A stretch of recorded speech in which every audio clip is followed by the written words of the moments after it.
Hello बच्चों, welcome back to your channel Commerce मुनि।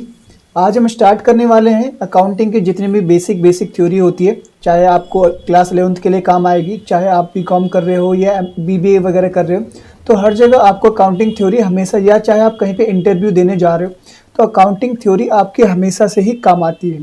ठीक है, तो आज हम सीखेंगे अकाउंटिंग क्या होती है, अकाउंटिंग के क्या फीचर्स हैं, क्या प्रिंसिपल हैं, क्या अजम्पशन है, अकाउंटिंग स्टैंडर्ड क्या होती है। तो जितनी भी अकाउंटिंग की बेसिक थ्योरी होती है तो आज की वीडियो पे हम लोग डिस्कस करेंगे। अगर आप इस चैनल पे पहली बार आए तो हमें मोटिवेट करने के लिए चैनल को सब्सक्राइब कर सकते हैं, लाइक कर सकते हैं, और वीडियो अच्छी लगे तो नीचे कमेंट में भी आप हमें मोटिवेट कर सकते हैं। और साथ साथ जो भी आपको टॉपिक चाहिए होगा बच्चे लोग, तो आप नीचे कमेंट पे कर सकते हैं। ठीक है, तो आज बच्चे लोग हम लोग स्टार्ट करने वाले हैं, जैसे कि मैंने बताया कि थ्योरी। तो अकाउंटिंग, या जैसे आपको मालूम है कॉमर्स का सबसे मेन सब्जेक्ट है अकाउंटिंग। तो आप सभी को पता है अकाउंटिंग का सबसे मतलब पहले होता है कि अकाउंट्स। तो अकाउंट्स क्या होते हैं, अकाउंट्स कैसे बनाए जाते हैं, वही आज हम डिस्कस करेंगे। हम यहाँ पे एक इलस्ट्रेशन लेते हैं, एक एग्जाम्पल लेते हैं। अभी आप भूल जाओ कि ये सारी चीज़ें क्या है। ठीक है, अभी हम समझेंगे सारी चीज़ें क्या है। देखा जाए तो बच्चे लोग, अकाउंटिंग का जो इतिहास है, अकाउंट्स का जो इतिहास है, जितना हमारा अकाउंट्स पुराना है, ठीक है, ये जितने हम लोग पुराने हैं उतने ही हमारे अकाउंट्स भी बहुत पुराना है। लेकिन जो पहली बार अकाउंट्स को मान्यता मिली वो किसने दी? इटालियन मैथमेटिशियन था, जिनका कहना था प्लस माइनस से इन्होंने डेबिट एंड क्रेडिट की खोज की थी। ठीक है बच्चे लोग, उनका नाम था लूका पेसियोली। 1494 पे इनको फादर ऑफ अकाउंटिंग भी कहते हैं। इन्होंने ही पहली बार अकाउंटिंग को नजरों पे लेके आए। थी तो बहुत पुरानी, वैसे अकाउंटिंग अगर देखा जाए, अकाउंटिंग का इतिहास तो बहुत पुराने ज़माने में भी होता था, जब हम बार्टर सिस्टम इस्तेमाल करते थे। तो यहाँ पे अकाउंटिंग क्या होती है, मैं आपको एक सिंपल से एग्जाम्पल से समझाने की कोशिश करता हूँ। सपोज करते हैं हमारी क्लास में दो बच्चे हैं, ठीक है, एक का नाम राम है, एक का नाम श्याम है। ड्राइंग पे ज़्यादा नहीं जाना, ड्राइंग कुछ खास है नहीं। तो मैंने इनको काम दिया है कि जो लक्ष्मी नगर का एरिया है दिल्ली का, वहाँ के एक काम करो, पॉपुलेशन के बारे में पता करके आओ कि वहाँ पे टोटल कितनी पॉपुलेशन रहती है। तो ये लोग क्या करेंगे बच्चे लोग, सबसे पहले तो इन लोगों का काम होगा कि सबके घरों पे जाके आओ। ठीक है, ये सबके घर हैं।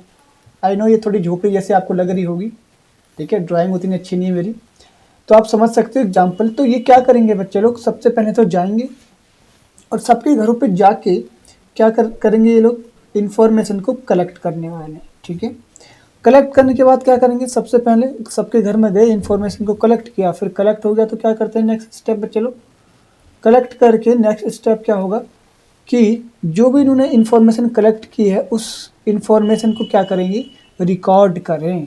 किस में रिकॉर्ड करेंगे, जो भी ये अपना रजिस्टर या लैपटॉप वगैरह जो भी आईपैड लेके गए होंगे, तो इस इन्फॉर्मेशन को रिकॉर्ड करते हैं। अभी आप ये सब चीज़ें सारी भूल जाओ, सिर्फ इस इलस्ट्रेशन पे फोकस करो, एग्जाम्पल पे फोकस करो कि यहाँ पे हो क्या रहा है। तो इन्फॉर्मेशन रिकॉर्ड कर दी, रिकॉर्ड करने के बाद क्या करते हैं, क्लासीफाई करते हैं। क्लासीफाई मतलब सपोज करते हैं किसी घर पे गए तो उस घर पे कितने मेल हैं या कितने फीमेल हैं या कितने बच्चे हैं। ठीक है, that is known as classification.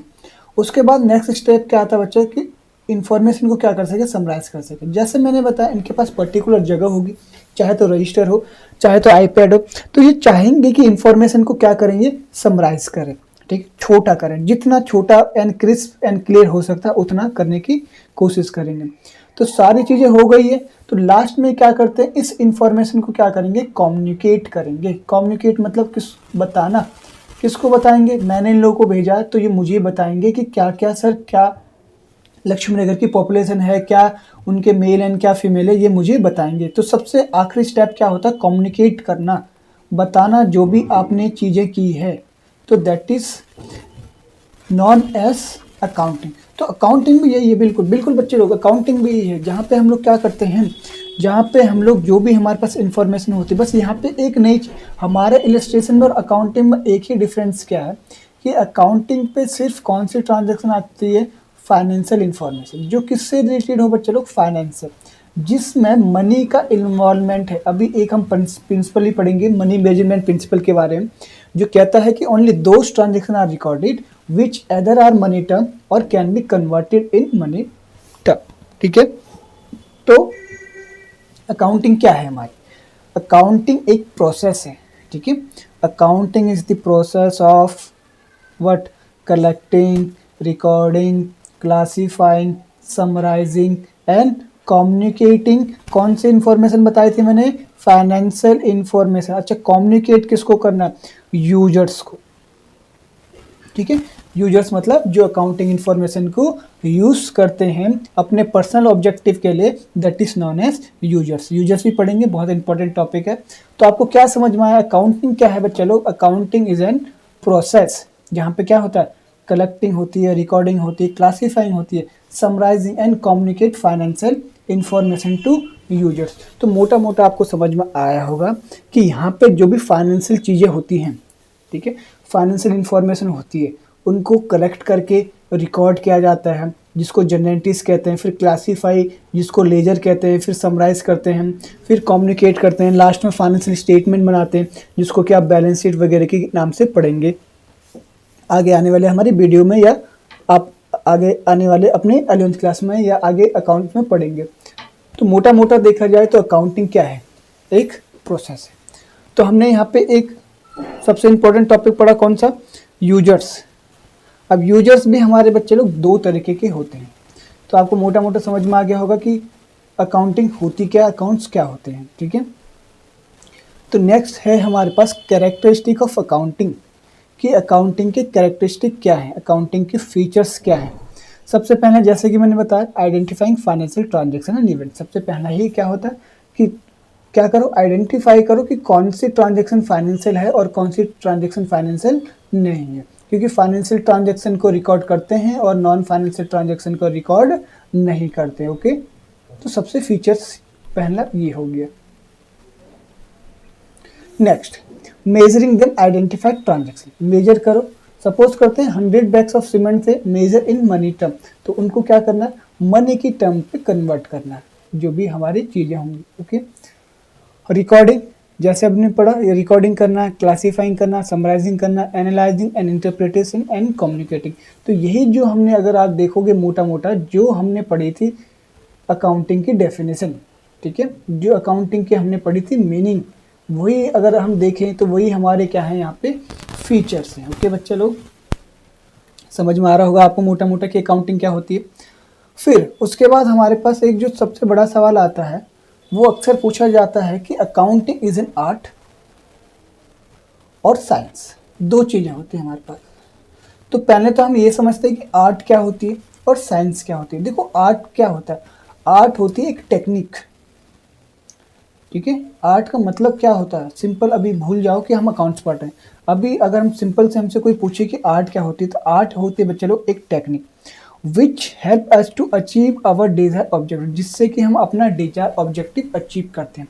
तो उसी तरीके से अकाउंटिंग भी तो हमारी आर्ट है, जिसमें हम लोग क्या करते हैं? एक प्रोसेस करते हैं, वही प्रोसेस कलेक्टिंग, रिकॉर्डिंग, क्लासीफाइंग, ठीक है। और हमारा ऑब्जेक्टिव क्या होता है? Knowing the profitability and final position of the business, जिससे कि हमारा जो ऑब्जेक्टिव है मेन, वो क्या हो सके? अचीव हो सके। तो accounting is an art. Next पढ़ते हैं हम साइंस। साइंस क्या होती है? साइंस होती है बच्चे लोग, साइंस का मतलब होता है वो सारी चीज़ें जो होती है रूल्स पे, जो होती है किसी प्रिंसिपल पे बेस्ड, जो किसी सिद्धांतों पे, किसी रूल्स पे बेस्ड होती है, that is known as science. तो अकाउंटिंग क्या है? आर्ट भी है। अकाउंटिंग क्या है? साइंस भी है। अब साइंस कैसे, आज मैं बताता हूँ साइंस कैसे। क्या मैंने बताया कि any organise knowledge based on certain basic principle is known as science. जैसे कि मैंने वीडियो की शुरुआत में बताया कि हमारी अकाउंटिंग पे क्या है? अजम्पशंस। हमारी अकाउंटिंग किस पे बेस्ड है बच्चे लोग? अजम्पशन पे बेस्ड है और प्रिंसिपल पे बेस्ड है।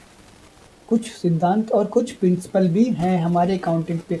तो अकाउंटिंग अगर प्रिंसिपल पे बेस्ड है तो इसका मतलब क्या? Accounting is also science. तो स्टेटमेंट क्या होता है कि अकाउंटिंग इज बोथ, ठीक है बच्चे लोग। अकाउंटिंग क्या है? बोथ है, जहाँ पे हम आर्ट की तरह भी यूज करते हैं और साइंस की तरह। क्यों? क्योंकि हमारी अकाउंटिंग भी किसके ऊपर बेस्ड होती है? हमारे प्रिंसिपल के ऊपर बेस्ड होती है। ठीक, नेक्स्ट हमारे पास है ब्रांचेस ऑफ अकाउंटिंग। ब्रांचेस मतलब क्या होता है बच्चे लोग? शाखाएं, ब्रांच, ठीक है। तीन तरीके की मेनली ब्रांच होती है, फाइनेंशियल ब्रांच, कॉस्ट ब्रांच। ये कैश नहीं है, ये कॉस्ट है, ठीक है, इसको हम कॉस्ट ब्रांच कहते हैं। नेक्स्ट है मैनेजमेंट ब्रांच।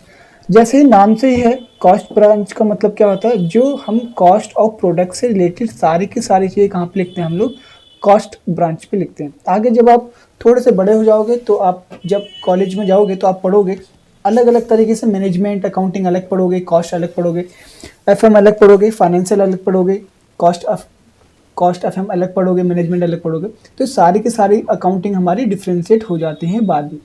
तो अभी हमें थ्योरी के लिए सिंपल सा क्या पढ़ना कि कॉस्ट ब्रांच क्या होता है, जहाँ पे कॉस्ट ऑफ प्रोडक्ट्स से रिलेटेड सारी की सारी चीज़ें रिकॉर्ड वगैरह की जाती है, कंट्रोल वगैरह की जाती है। Financial branch is concern with financial transaction and event. It determines profit earn और loss income during the accounting year. इसको गुड्स की कॉस्ट से कुछ लेना देना नहीं होता। ये क्या करता है, अकाउंट्स बनाता और प्रॉफिट एंड लॉस के बारे में बताता। नेक्स्ट जो है मैनेजमेंट ब्रांच, तो इसको आप पहले दोनों का कॉम्बिनेशन भी कह सकते हैं, फाइनेंशियल प्लस कॉस्ट का कॉम्बिनेशन भी कह सकते हैं किसको, मैनेजमेंट को। Most recently develop branch of accounting is concern with generating accounting information related to fund cost profit extra. मतलब यहाँ पे सब कुछ आपको सीखने के लिए या करने के लिए मिलेगा। कॉस्ट हो चाहे आपकी फंड हो चाहे प्रॉफिट हो, तो सब कुछ आपको देखने के लिए मिलेगा। तो ये हमारी क्या है, मोटा मोटा हमारी 3 चीज़ें हैं किस पे, अकाउंटिंग की ब्रांचेस पे। नेक्स्ट टॉपिक आता बच्चे लोग, एक टॉपिक होता है, एक सवाल हमेशा पूछा जाता है कि बुक कीपिंग, ठीक है, अकाउंटिंग और अकाउंटेंसी में क्या फ़र्क है। जैसे मैंने बताया अकाउंटेंसी तो मैं पहले ही बता चुका हूँ कि हमारे सब्जेक्ट का नाम ही अकाउंटेंसी है। हम लोग बच्चे लोग अकाउंट्स नहीं पढ़ते। अब अकाउंट्स तो आपको पता है कि एक जनरल स्टोर वाला भी बनाता है, एक पान वाला भी अकाउंट्स बनाता है। क्या वो अकाउंट्स और हमारे अकाउंट्स दोनों सेम है? सेम नहीं है। क्यों सेम नहीं है? क्योंकि हम लोग पढ़ते हैं अकाउंटेंसी। तो अकाउंटेंसी का मतलब होता है certain things which is based on certain assumption and certain principle. हम प्रिंसिपल्स को फॉलो करके बनाते हैं, इसलिए that is known as accountancy. और जो नॉर्मल अकाउंट्स बनता है, जो आप पान की दुकान में भी देख सकते हो, that is known as accounts, या जिसको क्या बुक कीपिंग भी कहते हैं, जहाँ पे आइडेंटिफाइड ट्रांजेक्शन की जाती है। तो सबसे पहला स्टेप क्या होता है हमारा, बुक कीपिंग का ही होता है बच्चे लोग। आइडेंटिफाई करना ट्रांजेक्शन एंड इवेंट्स, फिर उनको मेजर करना मनी की टर्म पे, फिर record them in the books of accounts and classify them. जहाँ पे बुक कीपिंग खत्म होती है वहीं से शुरू होती है हमारी अकाउंटिंग। तो accounting is concern with summarising the record transaction. जो भी हमने यहाँ पे रिकॉर्ड किया था, क्लासीफाई किया था, उसको क्या करते हैं हम लोग यहाँ पे समराइज करते हैं, और समराइज करके इंटरप्रेट एंड कम्युनिकेट करने की कोशिश करते हैं। तो बुक कीपिंग क्या है, पार्ट है अकाउंटिंग का।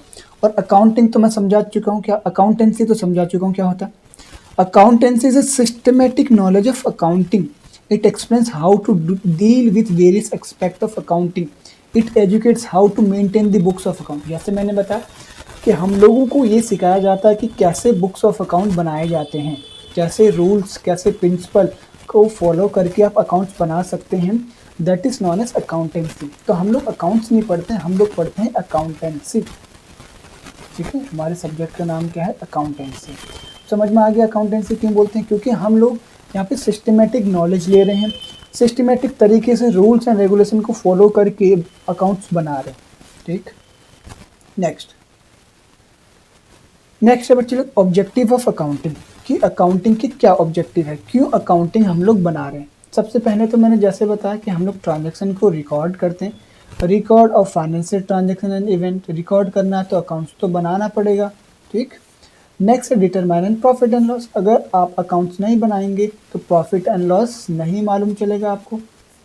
नेक्स्ट डिटरमाइन फाइनेंशियल पोजीशन, आपकी फाइनेंशियल पोजीशन जिसको कि हम बैलेंस शीट भी कहते हैं, बैलेंस शीट एंड CFO, आप आगे जाके पढ़ोगे क्या होता है। सिंपल सी बात है, फाइनेंशियल पोजीशन का मतलब होता है कि हमारे पास कितने हमारे एसेट्स हैं, कितनी हमारी लायबिलिटीज। ये भी आगे आने वाले वीडियो पे आपको समझाऊंगा क्या होता है। ठीक है, तो क्या पोजीशन है हमारी, क्या मार्केट में औदा है, क्या पोजीशन है, that is known as financial position.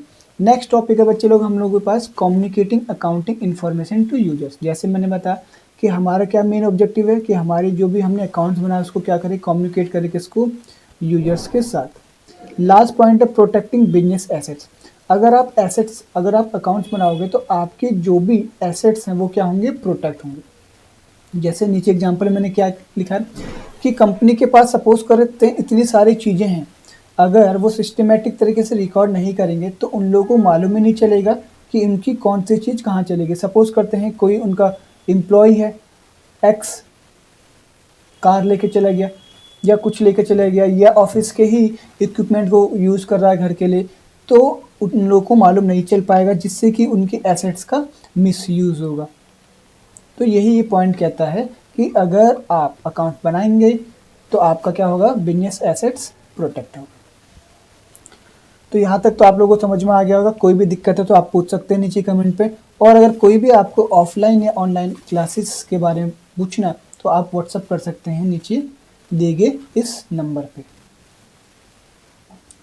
Next है बच्चे लोग फंक्शन ऑफ अकाउंटिंग, कि अकाउंटिंग के फंक्शन क्या है। वही है जो हमने पढ़े थे फीचर्स में। मेंटेनिंग सिस्टमेटिक अकाउंटिंग रिकॉर्ड्स बनाना, फाइनेंशियल स्टेटमेंट बनाना जिसको trading profit and loss and balance sheet कहते हैं। फाइनेंशियल स्टेटमेंट मतलब जो भी हमने पढ़ा यहाँ पे, ठीक है, प्रॉफिट एंड लॉस अकाउंट और फाइनेंशियल पोजीशन। नेक्स्ट क्या है, मीटिंग लीगल रिक्वायरमेंट। तो अगर आप अकाउंट्स बनाओगे तो आपकी जो भी लीगल रिक्वायरमेंट है वो भी फुलफिल होती रहेगी। नेक्स्ट है कम्युनिकेटिंग फाइनेंशियल इंफॉर्मेशन। जो भी आप इंफॉर्मेशन है आपके पास, जो भी आप अकाउंट बना रहे हैं उसको क्या करना है, कम्युनिकेट करना है। कम्युनिकेट किनको करना है, यूजर्स को। यूजर्स ही तो जाने तो हम सब कुछ, हम सारी चीज़ें बच्चे लोग किन किन लोगों के लिए कर रहे हैं, यूजर्स के लिए कर रहे हैं। नेक्स्ट है असिस्टेंट टू मैनेजमेंट को क्या करना, असिस्ट करना, हेल्प करना डिसीजन मेकिंग पे। ये भी एक फंक्शन ऑफ अकाउंटिंग है। नेक्स्ट है हमारा एडवांटेज ऑफ अकाउंटिंग बनाने के क्या क्या एडवांटेज।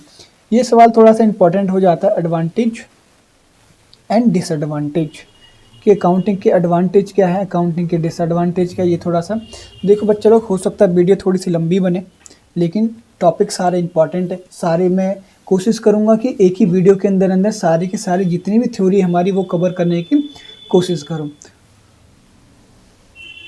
तो advantage of accounting, financial information about business के बारे में क्या चलता है, फाइनेंशियल इंफॉर्मेशन पता चलती है कि बिजनेस के पास क्या, कितना पैसा, कितना प्रॉफिट है, कितना लॉस है, कितने एसेट्स हैं, सारी चीज़ें पता चलती है। रिप्लेस मेमोरी, अब ये पॉइंट देखो आपको समझ में आ गया होगा।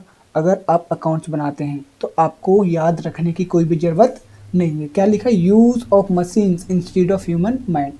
जैसे कि अगर मुझसे कोई पूछे कि अगर मेरे 10th के कितने मार्क्स हैं या मेरे 12th के कितने मार्क्स हैं, तो मुझे याद नहीं होगा। लेकिन अगर मैंने वही प्रॉपर तरीके से अकाउंट्स बना के अगर लिखा होगा तो मैं आज ही जाके देख सकता हूँ, मुझे याद करने की ज़रूरत नहीं है। तो ये वही पॉइंट है, रिप्लेस मेमोरी। फैसिलिटेट करता है कंपेरेटिव स्टडी। अगर आप अकाउंट्स बनाए होंगे, आपके पास अकाउंट्स होंगे, तो आप क्या कर सकते हो, कंपेयर कर सकते हो एक ईयर को दूसरे ईयर के साथ। Facilitate settlement of tax liability. अभी मैंने बताया अगर अकाउंट्स बनाओगे तो वहाँ पे प्रॉफिट आएगा, और प्रॉफिट आएगा तो आपकी टैक्स लायबिलिटी जो भी है उसको आप सेटल कर सकते हो। अगर अकाउंट्स नहीं बनाओगे तो प्रॉफिट नहीं पता चलेगा तो फिर टैक्स की जो लायबिलिटी है वो कैसे पेड करोगे आप, ठीक है। ये सब एडवांटेज है अकाउंटिंग के, अकाउंट्स बनाने के, अकाउंटेंसी के। Facilitates loans. अगर आप किसी भी बैंक में लोन लेने जाओगे बच्चों, तो आपसे वो लोग क्या मांगते हैं, आपके अकाउंट्स मांगते हैं, आपके बैलेंस शीट मांगते हैं, आपका प्रॉफिट एंड लॉस अकाउंट मांगते हैं, ठीक है।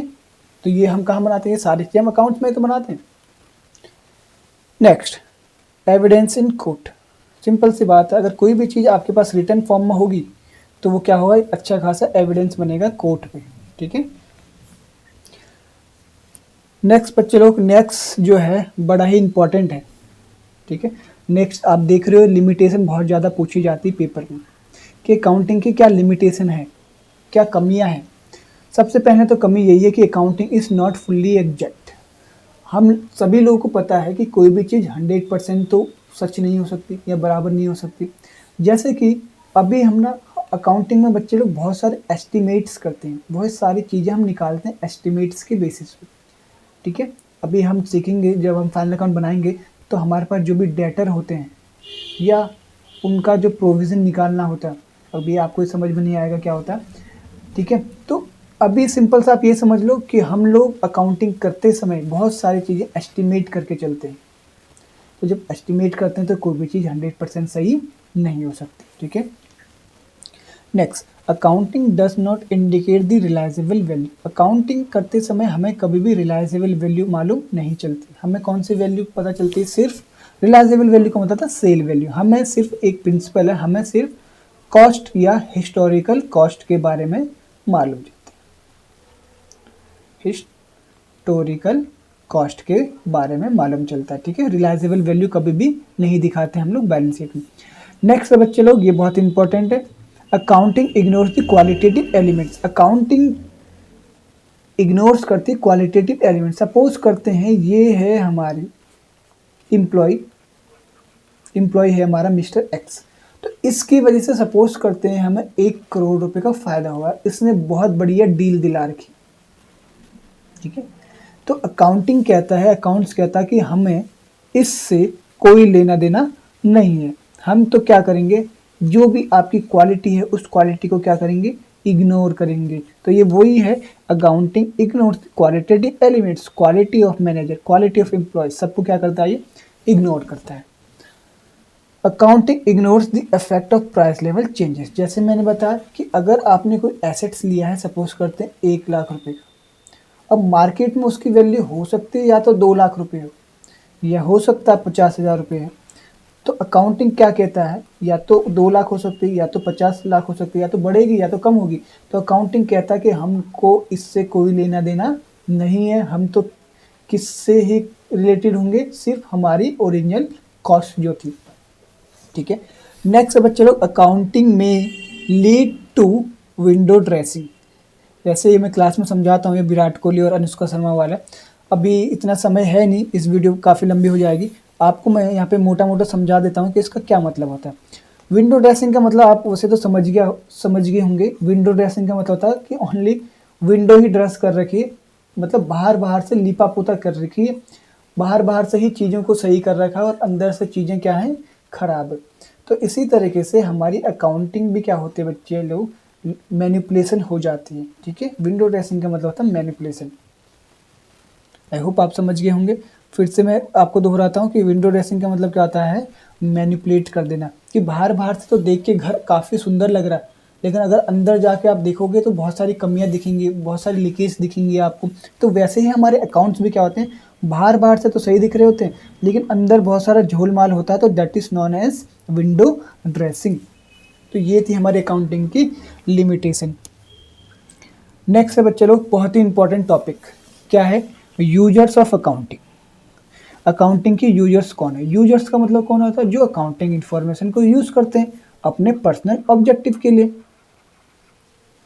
पर्सनल ऑब्जेक्टिव के लिए अकाउंटिंग इन्फॉर्मेशन को यूज करते हैं, इसलिए उनको क्या कहते हैं, यूजर्स कहते हैं। अब यूजर्स हमारे मेनली 2 प्रकार के होते हैं, इंटरनल और एक्सटर्नल। इंटरनल का मतलब क्या होता है, घर के अंदर के लोग, यानी कि कंपनी के अंदर के लोग, इनसाइडर। और दूसरे कौन होंगे फिर, आउटसाइडर, या जिसको कि हम क्या कहते हैं, एक्सटर्नल यूजर्स कहते हैं। तो वही हम पढ़ेंगे आज। देखो क्या है, सबसे पहले इंटरनल में कौन आता है बच्चे लोग, ऑनर। ऑनर क्या होता है, कैपिटल लगाता है। ऑनर क्या होता है, पैसा लगाता है, रिस्क लेता है, तो इसलिए वो आपके अकाउंट जानने में क्या है, इंटरेस्टेड है। नेक्स्ट क्या है, मैनेजमेंट।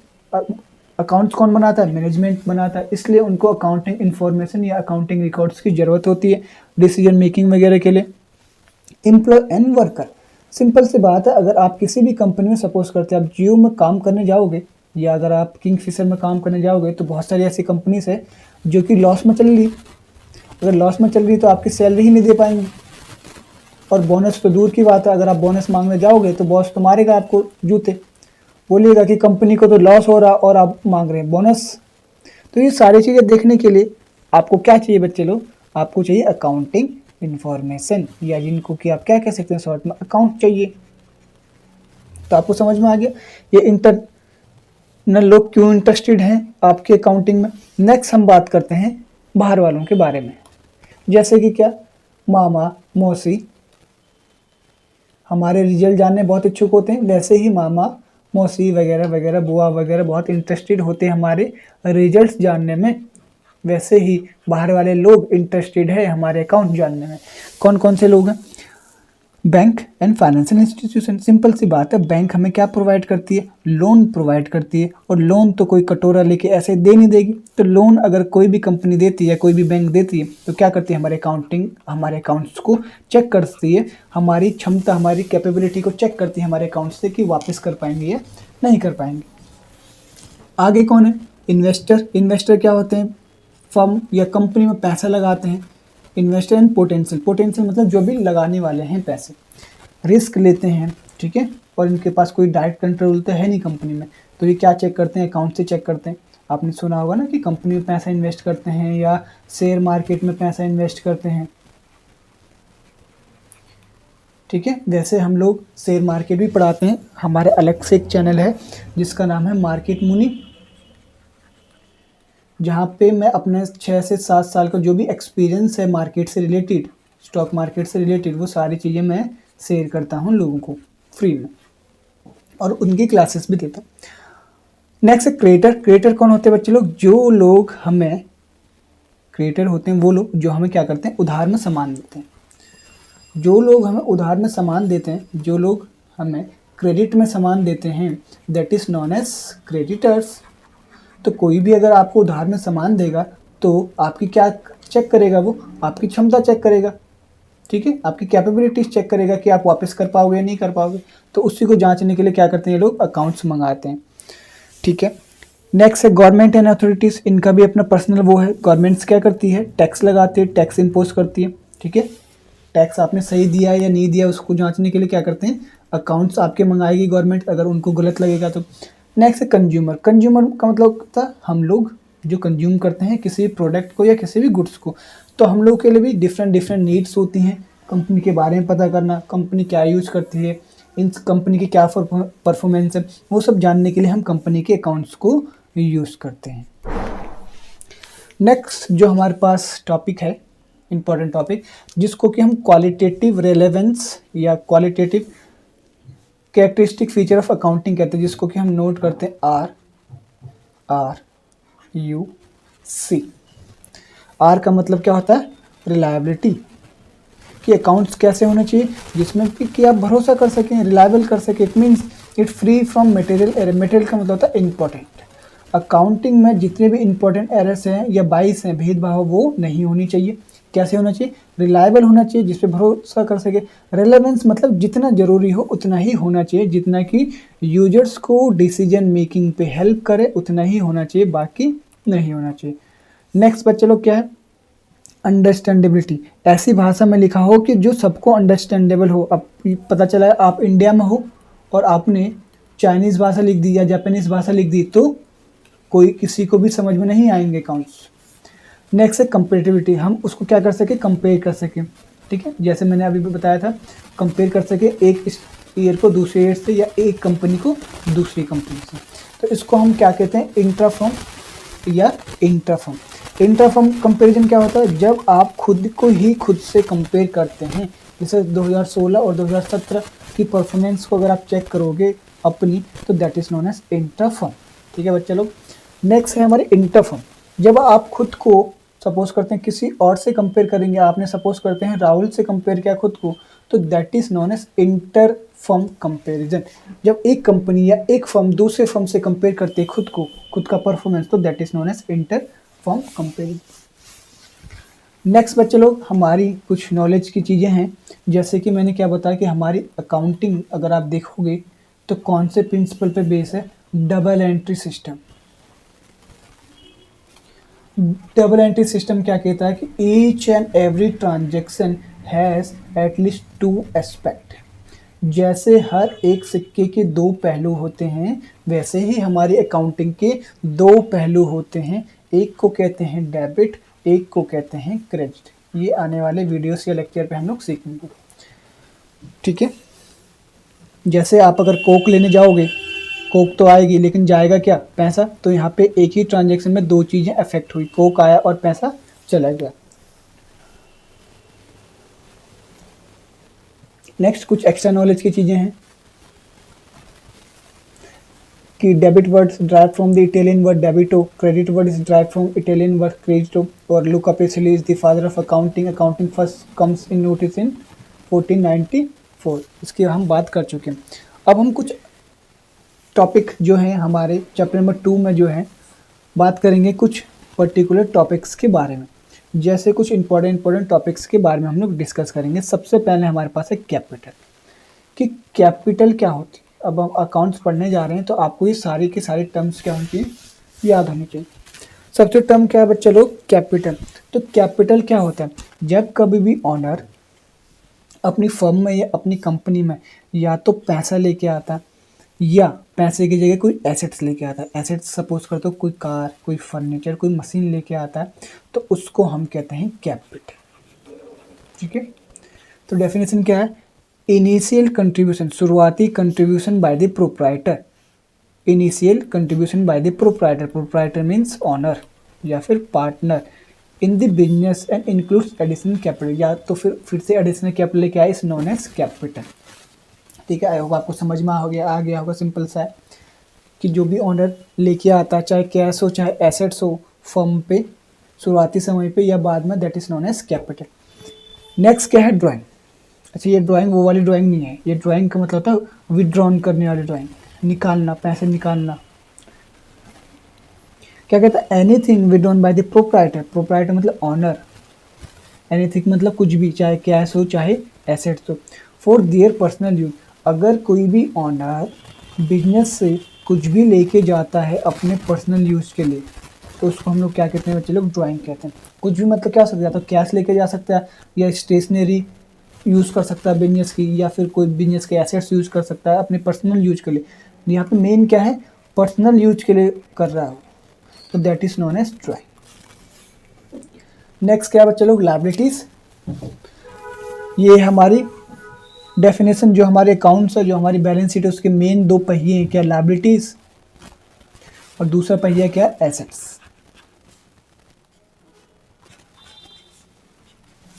तो लायबिलिटीज क्या होती है, सिंपल सी बात है, लायबिलिटीज मीन्स जो आपको फ्यूचर में पे करनी होती है, जिनको आप पेएबल कहते हैं।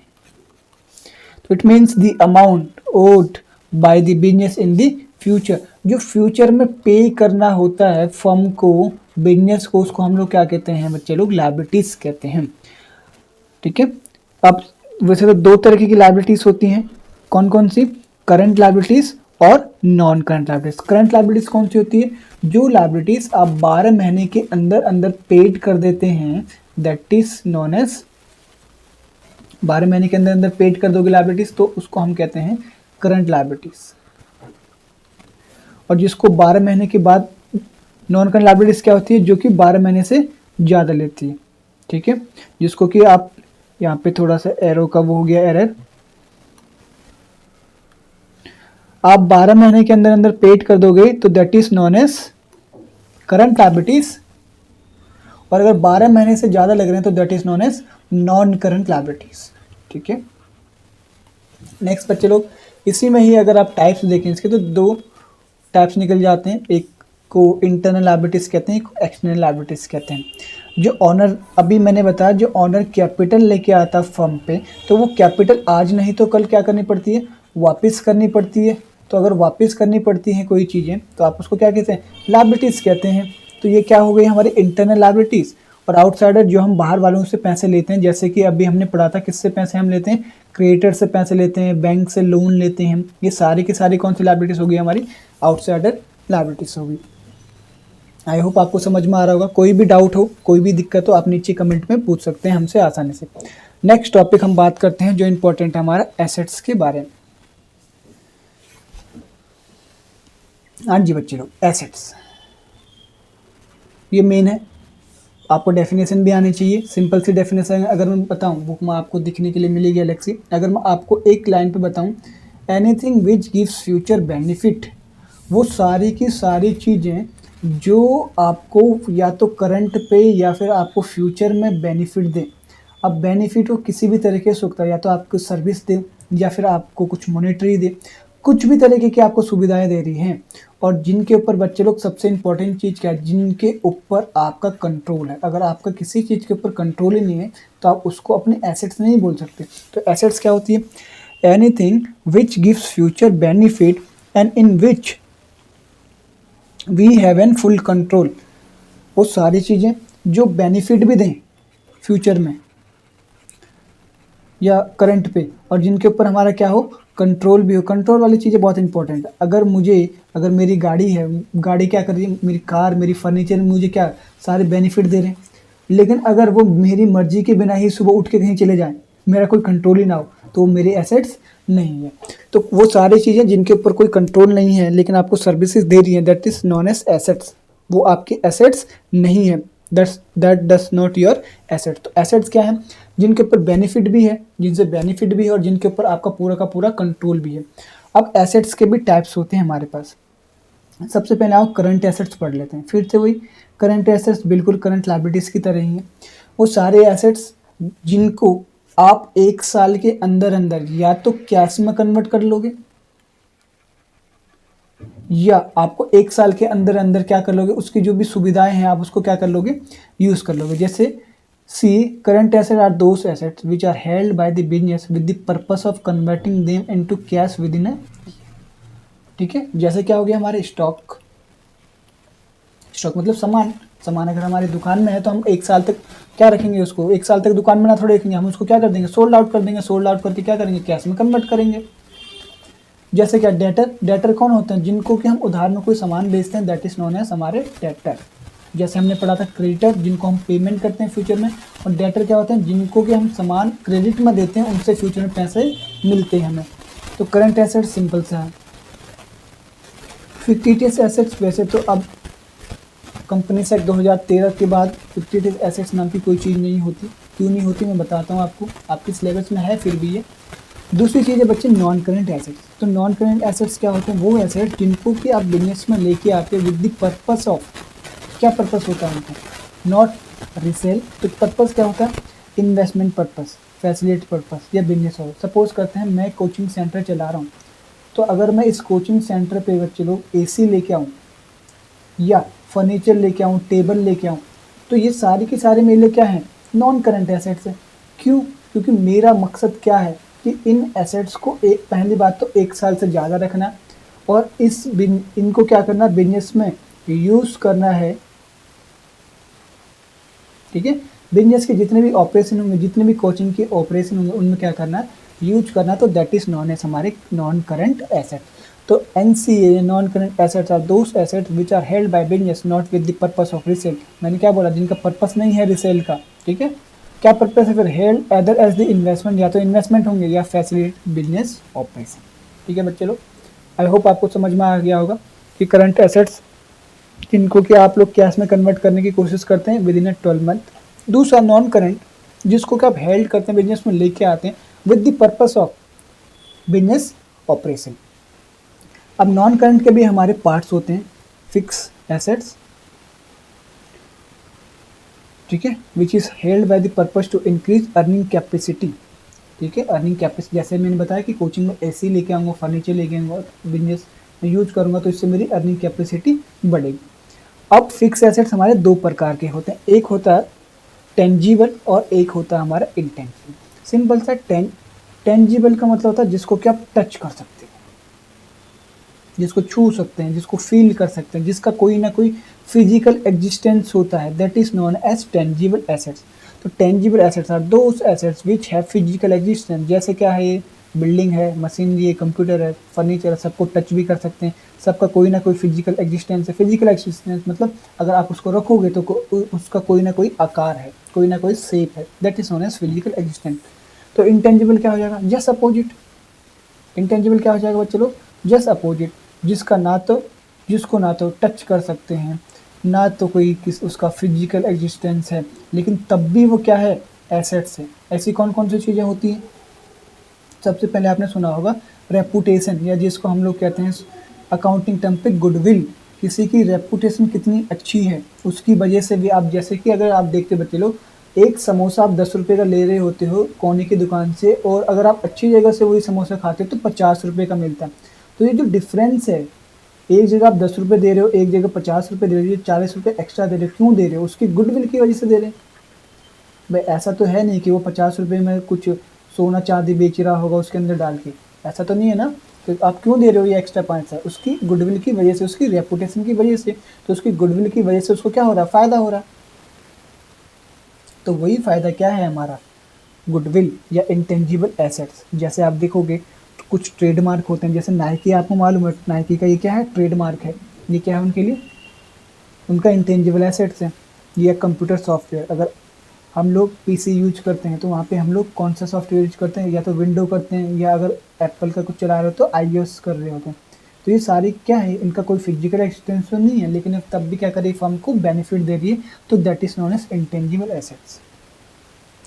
नेक्स्ट, फिक्टिशियस एसेट्स क्या होती है, नेदर टेंजिबल नॉर इंटेंजिबल। तो ये होते क्या है सर, ये मेन होते क्या हैं, they are losses not written off in the year in which they are increase. आगे एक एग्जांपल से समझाता हूँ इनको क्या होते हैं, ठीक है।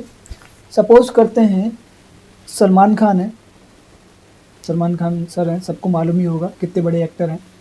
सपोज करते हैं थम्स अप का ऐड करने के लिए कंपनी ने मंगाया, और उन्होंने कहा कि मैं 100 करोड़ रुपए लूँगा।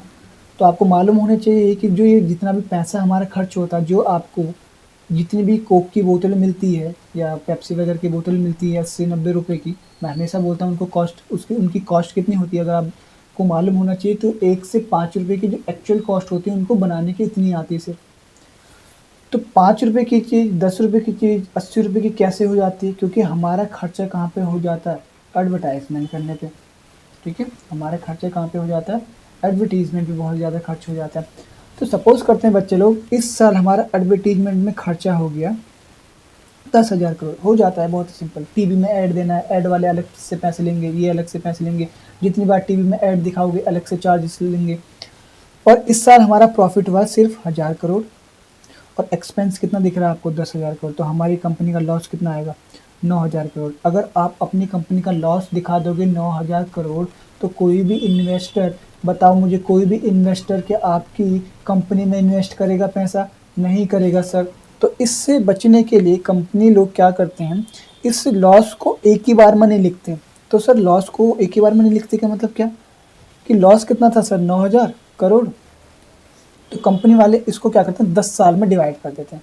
10 साल में डिवाइड करेंगे तो एक साल में कितना करेंगे राइट ऑफ, सिर्फ 900 करोड़। हमारा प्रॉफिट 1,000 करोड़ था, इस साल का दिखाएंगे 900 करोड़, तो हमारा प्रॉफिट कितना दिखेगा, 100 करोड़। वाह सर, ये तो प्रॉफिट आ गया, हमारा तो लॉस हो रहा था। अब सर एक बात बताओ, 9,000 जो हमारा ये जो एक्सपेंस था 10,000 करोड़ का, हमने ये 10,000 करोड़ था, यहाँ पे सपोज करते हैं यहाँ पे 1,000 करोड़ आ गया, यहाँ पे कितना 1,000 करोड़ आएगा, तो हमारा जो प्रॉफिट होगा वो 0 होगा, मतलब कुछ नहीं हुआ, तब भी ठीक ही हमारी कंडीशन है। तो सर जो बाकी बचा 9,000 करोड़, उसका क्या करेंगे, उसको कहाँ दिखाएं, एक्सपेंस तो दिखा नहीं सकते, ठीक है, लायबिलिटी है नहीं, फ्यूचर में पेड करना नहीं किसी को, और क्या कहते हैं, तो कहाँ दिखाएं सर, प्रॉफिट है नहीं, तो इनकम दिखा नहीं सकते। तो कौन सी जगह बचती है, एक ही जगह बचती थी बच्चे लोग हमारे पास, एसेट्स। तो इसलिए हम उसको फिक्टिशियस एसेट्स के नाम से जाने जाता है, वो जिसको कि हम डेफर्ड एडवर्टीजमेंट एक्सपेंडिचर करते हैं। डेफर्ड मतलब जो हम टाल देते हैं, जो हम डेफर्ड कर देते हैं, जो हम पोस्टपोन कर देते हैं, तो हम उसको क्या कहते हैं, फिक्टिशियस एसेट्स कहते हैं। तो अब आपको समझ में आ गया होगा कि फिक्टिशियस एसेट्स एक्चुअली में कोई एसेट्स नहीं होते, they are just losses which are written off more than 1 accounting year, जिसको कि आप राइट ऑफ करते हो, जिसको कि आप ख़त्म करते हो 1 साल से ज़्यादा सालों पे। नेक्स्ट है हमारे पास, नेक्स्ट टॉपिक है रिसिप्ट। रिसिप्ट भी हमारे पास 2 तरीके की होती है बच्चे लोग। इस थ्योरी की वीडियो को हमें 2 पार्ट में बनाना पड़ेगा, पार्ट 1 एंड पार्ट 2, बहुत लंबा हो जाएगा, वरना पार्ट 1 ही मुझे लग रहा है कि ज़्यादा लंबा चल रहा है हमारा। तो 2 पार्ट में हम लोग इस वीडियो को अपने डिस्ट्रीब्यूट करेंगे। रिसिप्ट क्या होता है, receipt is the amount received, या तो रिसीव्ड हो चुकी है या रिसीवेबल होने वाला, for selling goods and services. जो भी हम गुड्स एंड सर्विसेज को बेच के जो भी हमें पैसा मिलता है या फिर मिलने वाला होता है, that is known as receipt. अब रिसिप्ट भी हमारे पास 2 तरह की चीज़ होती है, रेवेन्यू रिसिप्ट और कैपिटल रिसिप्ट। सिंपल सा कि अगर एक बिजनेस में गुड्स बेच के, अगर गुड्स एंड सर्विसेज को बेच के अगर पैसा आता है तो that is known as revenue receipt. तो it is the amount received और receive in the normal course of business. अगर मेरा काम है समोसे बेचने का या कपड़े बेचने का, तो कपड़े बेच के मेरे पास जो भी पैसे आएंगे तो that is known as revenue receipts. अब सपोज करते हैं मैं यूनिफॉर्म बनाता हूँ और यूनिफॉर्म की मेरी दुकान है, ठीक है। मैं यूनिफॉर्म को बेच के जो भी मेरे पास पैसे आएंगे तो उस पैसे को हम लोग क्या कहेंगे बच्चे लोग, रेवेन्यू रिसिप्ट्स कहेंगे, ठीक है। अब सपोज करते हैं मैंने क्या किया, उसी साल एक फर्नीचर बेच दिया, उसी बिजनेस में फर्नीचर बेच दिया, या मैंने एसी बेच दी, इनको बेच के भी तो पैसा आएगा, ठीक है। इस पैसे को हम लोग क्या कहते हैं, कैपिटल रिसिप्ट्स कहते हैं। तो it is the amount received या receivable by sale of fix assets. Fix assets को बेच के, अपने बिजनेस के एसेट्स को बेच के जो भी पैसा आया दैट पैसा is known as capital receipt. इसी प्रकार से हमारे पास एक्सपेंडिचर भी होते हैं। आपको समझ में आ गया, कैपिटल और रेवेन्यू तो समझ में आ गया होगा।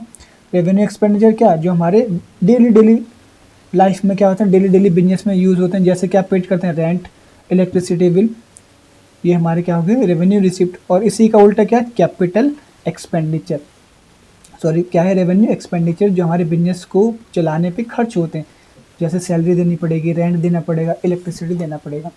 दूसरा क्या है बच्चे लोग, कैपिटल एक्सपेंडिचर।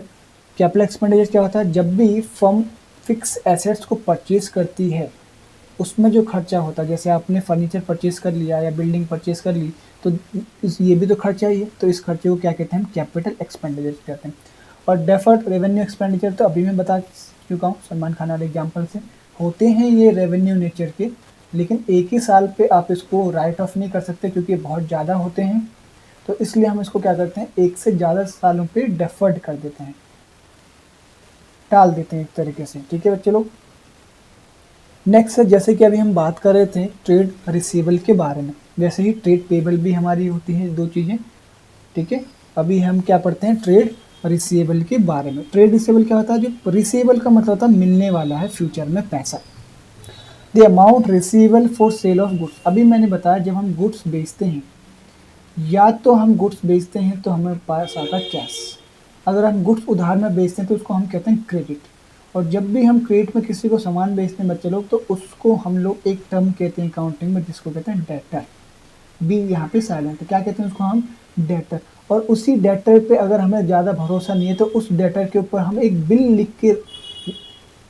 लिख देते हैं, एक चेक की तरह काट देते हैं, बिल लिख देते हैं, तो उसको हम कहते हैं BR। तो ये वही है debtor, a person to whom goods are sold on credit. और क्या BR means a bill of exchange accepted by the debtor. Debtor के ऊपर हमने क्या लिखा है, एक बिल लिखा है कि हमने एक, हमारे पास क्या हो जाता है, एविडेंस हो जाता है कि हमने इसको क्या लिखा किया था, गुड्स सेल किए थे। तो चाहे डेटर हो चाहे BR हो, दोनों से हमें क्या मिलने वाला है, कैश मिलने वाला है, ओके। नेक्स्ट ट्रेड पेबल, इसी तरीके से पेबल भी होता है। It is the amount for purchase of goods. अगर आपने गुड्स या सामान उधार में लिया है, कैसे लिया है, उधार पे लेंगे तो हमारी क्या बन जाएगी, लायबिलिटीज़। उस लायबिलिटीज़ को क्या कहते हैं हम लोग, क्रेडिटर्स कहते हैं। और क्रेडिटर्स क्या करते हैं, क्रेडिटर्स के ऊपर बिल लिखते हैं, तो ये बिल एक्सेप्ट करते हैं, ये क्या करेंगे, बिल की जगह पैसा देंगे, तो इसको हम कहते हैं बिल्स पेबल, ठीक है बच्चा लोग। क्रेडिटर्स ए पर्सन, जो payable, a creditor is the person to whom amount is payable by the business in the future, जिसको कि फ्यूचर में बिजनेस क्या करेगी, फर्म क्या करेगी, पैसा पेड करेगी, क्योंकि हमने उधार में सामान लिया है, वो ये हमने कि बिल एक्सेप्ट किया है। कुछ टर्म्स हैं, जैसे क्या बैड डेप्ट क्या है। अभी जैसे मैंने डेटर की बात की थी कि हमने, डेटर कौन होता है, जो हमें पैसा देने वाला था। अगर कोई डेटर पैसा नहीं देता तो उसको हम कहते हैं बैड डेप्ट, कि हमारा डेटर क्या हो गया, बैड हो गया, जिसकी जगह हमें पैसा नहीं मिल रहा। नेक्स्ट पॉइंट है बच्चे सॉल्वेंट। सॉल्वेंट क्या होता है, वो इंसान या वो व्यक्ति या वो फर्म जो अपनी लायबिलिटीज़ को चुकाने पे समर्थ होती है। A person who is able to pay his and her डेब्ट इज नोन एज सॉल्वेंट। तो इंसॉल्वेंट क्या हो जाएगा, इसी का अपोजिट हो जाएगा। बैलेंस शीट क्या होती है, कैपिटल क्या होती है। नेक्स्ट वीडियो पे हम लोग सारी की सारी चीज़ें डिस्कस करेंगे। आपको ऑनलाइन या ऑफलाइन कोई भी क्लास चाहिए बच्चे, तो आप लोग इस दिए गए नंबर पे क्या कर सकते हैं, कांटेक्ट कर सकें। आज की वीडियो अच्छी लगी तो आप लाइक एंड सब्सक्राइब कीजिए और अपने दोस्तों के साथ भी क्या कीजिए, इस वीडियो को शेयर कीजिए। अभी तक सब्सक्राइब नहीं किया तो सब्सक्राइब कीजिए। मिलते हैं इस वीडियो के सेकंड पार्ट में। तब तक के लिए आप क्या कर सकते हैं, इस पार्ट को अच्छे से याद कर सकते हैं। तो आज के लिए इतना ही बच्चे लोग, मिलते हैं नेक्स्ट वीडियो में। Thank you.